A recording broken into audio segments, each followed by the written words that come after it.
Duket si një moment i zakonshëm, një ditë normale e jetës, derisa pa pritur një grua rrëzohet në tokë, e pafuqishme me fytyrën e mbuluar nga dhimbja. Çfarë ndodhi? A ishte zemra? A ishte ndonjë sëmundje e papritur? Por ajo që mjekët zbuluan më pas, nuk ishte thjesht një diagnozë, ishte një dënim. Dhe për Kevin Baritinin, burrin e saj, ai moment shënoi fillimin e një prej rrugëve më të dhimbshme që një njeri mund të kaloj. Historia e tyre do t'ju prek thellë sepse brenda saj fshihet forca, dashuria, humbja dhe një dhuratë që ndryshoi gjithçka. Kevin dhe Nicole Baritini ishin një çift i zakonshëm nga New Yorku, të martuar prej disa vitesh, që ndanin gjithçka së bashku: punën, shtëpinë, planet për të ardhmen, e mbi të gjitha dashurinë për njëri tjetrin. Ata kishin vendosur të ndërtonin një jetë të thjeshtë por të bukur, të mbushur me kujtime, udhëtime, barbecue në fundjavë dhe ëndrrën për të pasur fëmijë. Por një ditë gjithçka ndryshoi. Nicole filloi të ndjente lodhje të pazakontë. Fillimisht mendoi se ishte një thjesht rastësi apo stres nga puna, por lodhja nuk u largua. Ajo nisi të kishte dhimbje të forta në shpinë dhe bark, humbi oreksi dhe një ndjesi të përgjithshme të sëmurë. Shkoi tek mjeku, por asgjë nuk u duk shqetësuese në fillim. Megjithatë, ndjesia nuk u largua dhe përkundrazi u bë më e keqe. Kur më në fund bëri një skanim më të thelluar, përgjigjja e mjekëve ishte tronditëse. Nicole kishte kancer të avancuar ovarian. Ishte një formë agresive dhe kishte përparuar shumë. Ajo ishte vetëm 31 vjeçe. Kevin nuk mund ta besonte. Ai thjesht nuk mund të pranonte se gruaja që i kishte parë çdo ditë të fortë, të buzëqeshur dhe plot jetë, tani përballej me një betejë kaq të tmerrshme. Më dukej si një mangët nga i cili doja të zgjohesha, kujtonte ai më vonë me lot në sy. Por Nicole ishte më e fortë nga sa dukej. Ajo vendosi të luftonte, jo vetëm për veten e saj, por edhe për Kevinin dhe ëndrrën që kishin për një familje. Por lufta ishte e vështirë. Operacione, kimioterapi, humbje flokësh, ditë të tëra në shtrat me dhimbje dhe një njoftim tjetër shkatrues. Ajo nuk do të mund të mbetej më kurrë shtatzë. Kur mjekët i thanë Nicole se nuk do të mund të kishte më fëmijë, ajo nuk qau, nuk bërtiti, vetëm uli kokën dhe mbajti frymën për disa sekonda. Në atë çast, Kevin e kuptoi që kjo ishte goditja më e madhe për të, jo thjesht diagnoza e kancerit, jo dhimbjet, por humbja e mundësisë për të qenë nënë. Ata kishin folur shpesh për fëmijë. Nicole ëndërronte të kishte 2, një vajzë me flokë kaçurela dhe një djalë që do t'i ngjante Kevinit. Kishin plane, kishin emra të zgjedhur, madje kishin ruajtur disa lodra dhe veshje nga fëmijëria e tyre. Tani gjithçka ishte e humbur. Por në mesin e gjithë kësaj dhimbjeje, lindi një dritë shprehse.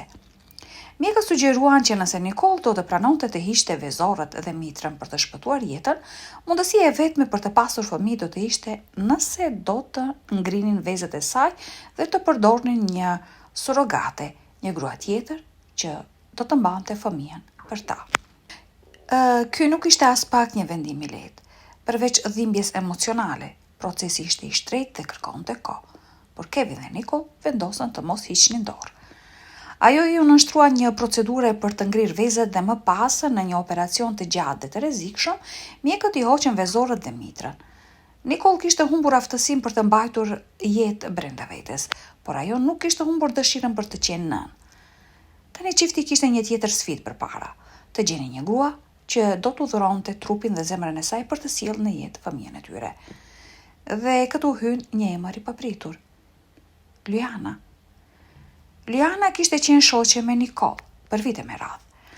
Ato ishin njohur në kolegj dhe kishin kaluar bashkë kohët më të bukura e më të vështira të jetës.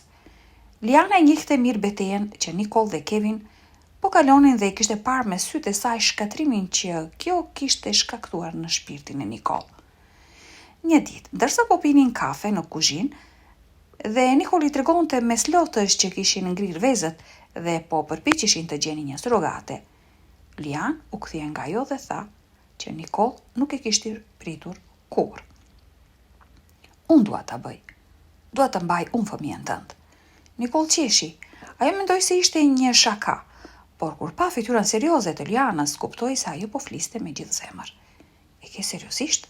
Pyeti Nikol me zë të dridhur. Ma seriozisht se kur. Ju e meritoni këtë. Nëse unë mund të jem një pjesë e kësaj mrekullie, do ta bëj me gjithë dashurinë e botës.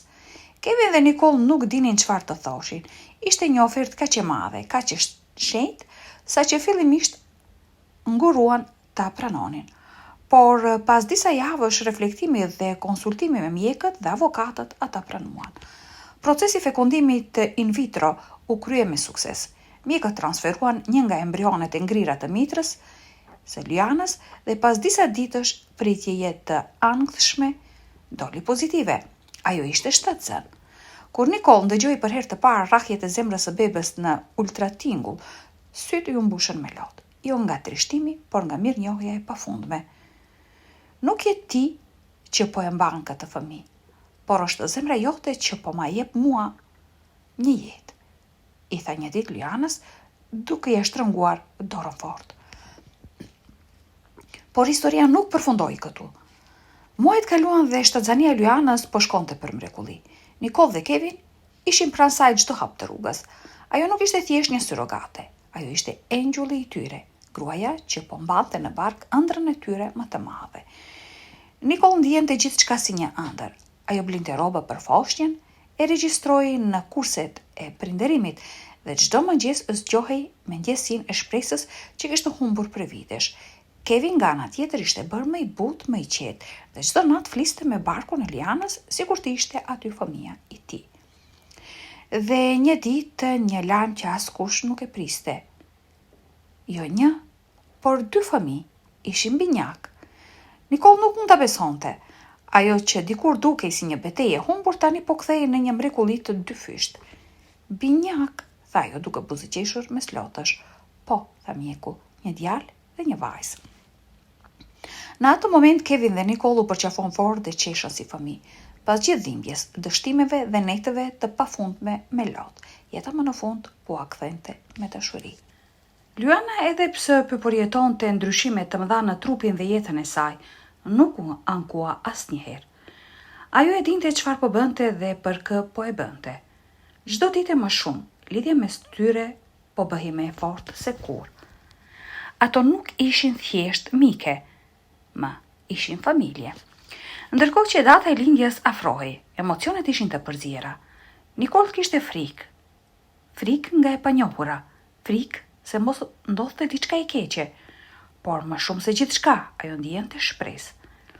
Zemra e saj rihte fort sa herë mendonte për çastin kur do të mbante në krah fëmijët që kishte ndëruar për kaq gjatë. E pastaj erdhi dita. Në një mëngjes të qetë pranveror, Nikol mori telefonin që kishte pritur prej muajsh. Ishte Kevin. Zëriti i dridhej nga emocionet. Liana ka kontraktime, po shkojmë në spital shpejto. Nikol u ngrit me njëherë pa frym, zemra e rihte fort. Kjo ishte ajo ditë, dita kur ëndrrën e saj e bënte realitet. Brenda pak minutash ajo ishte në makinë, e veshur me rrobat që kishte përgatitur engas për këtë moment. Në spital gjithçka ndodhte si në një mjegull. Infermierë që kalonin me nxitim, mjek që komunikonin me zëra të ulët, monitorë që binin me tinguj të ngadalt, por të rregullt. Nikol dhe Kevin qëndronin pranë dhomës së lindjes, duke u lutur me zë të ulët. Dhe më pas një klithmë e parë, një zë i vogël, i mrekullueshëm që mbushi gjithë korridorin. Është një vajzë, tha një mjek. Pas pak sekondash një tjetër britme e vogël. Dhe ja ku është edhe djali. Nikol ushtri në gjunjë, shpërtheu në lot.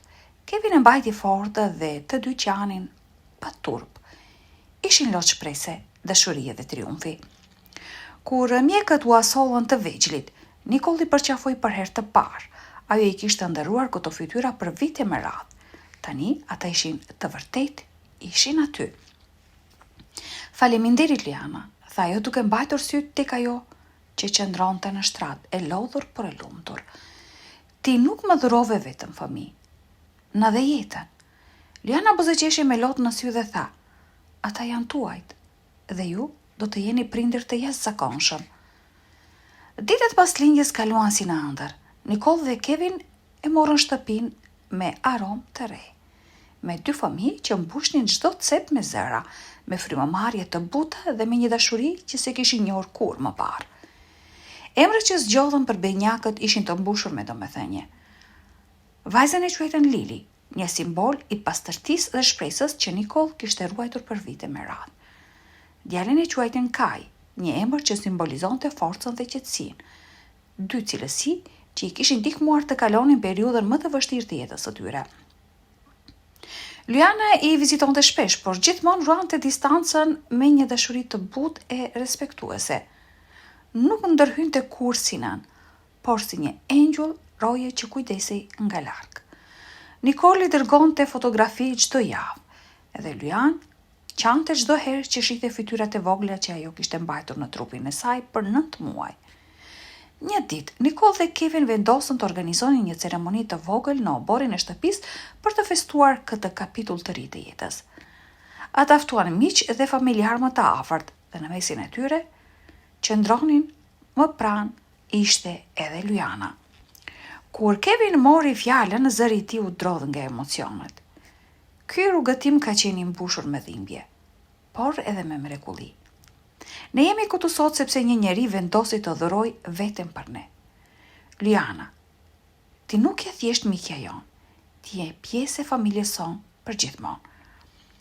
Nicole e përqafoi fort dhe njerëzit që qëndronin përreth nuk mund të mbajnë lotët. Historia e tyre nuk ishte thjesht një rrugëtim për të pasur fëmijë, ishte një histori për sakrificën, për durimin dhe mbi të gjitha për fuqinë e dashurisë njerëzore. Në fund të ditës, ndërsa Lili dhe Kai flinin në djepat e tyre, Nicole u kthye nga Kevin dhe tha: "Ne menduam se po kërkonim një mënyrë për të kryer familje, por në fakt po ndërtonim një mrekulli." Dhe në heshtjen e asaj nate, ndërsa flati i butë përkthelte gjethet dhe zemrat e tyre, të gjithë e ndjenë se jeta ishte rikthyer më në fund, me gjithë bukurinë, përsosshmërinë dhe dashurinë e saj të pafundme.